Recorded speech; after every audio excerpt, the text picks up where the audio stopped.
السلام علیکم ورحمۃ اللہ تعالیٰ وبرکاتہ۔ ناظرین، اگر ہماری چینل سبسکرائب نہیں کیے ہیں تو سبسکرائب کر لیں۔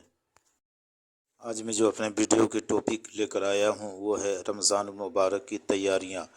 حضور نبی کریم صلی اللہ علیہ وسلم رمضان المبارک سے اتنی زیادہ محبت فرماتے کہ اکثر اس کے پانے کی دعا فرماتے تھے، اور رمضان المبارک کا اہتمام ماہ شعبان میں ہی روزوں کی کثرت کے ساتھ ہو جاتا تھا۔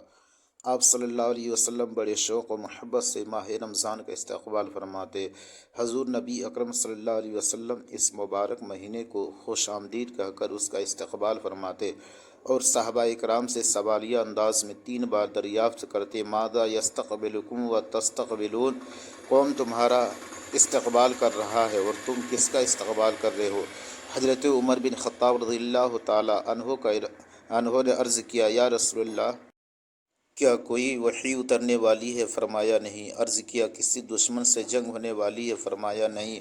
عرض کیا: پھر کیا بات ہے؟ آپ صلی اللہ علیہ وسلم نے فرمایا: ان اللہ یغفر فی اول لیلۃ من شہر رمضان لکل اہل قبلہ، بے شک اللہ تعالیٰ ماہ رمضان کے پہلے ہی تمام اہل قبلہ کو بخش دیتا ہے۔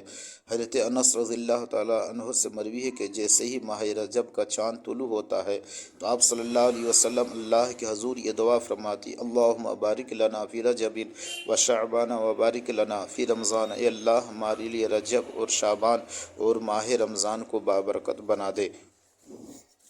عن اسامۃ بن زید رضی اللہ تعالی عنہما قال: قلت یا رسول اللہ، لم اراک تصوم شہرا من الشہور ما تصوم من شعبان، قال: ذلك شہر یغفل الناس عنہ بین رجب و رمضان وهو شہر ترفع فیہ الاعمال الی رب العالمین فاحب ان یرفع عملی وانا صائم۔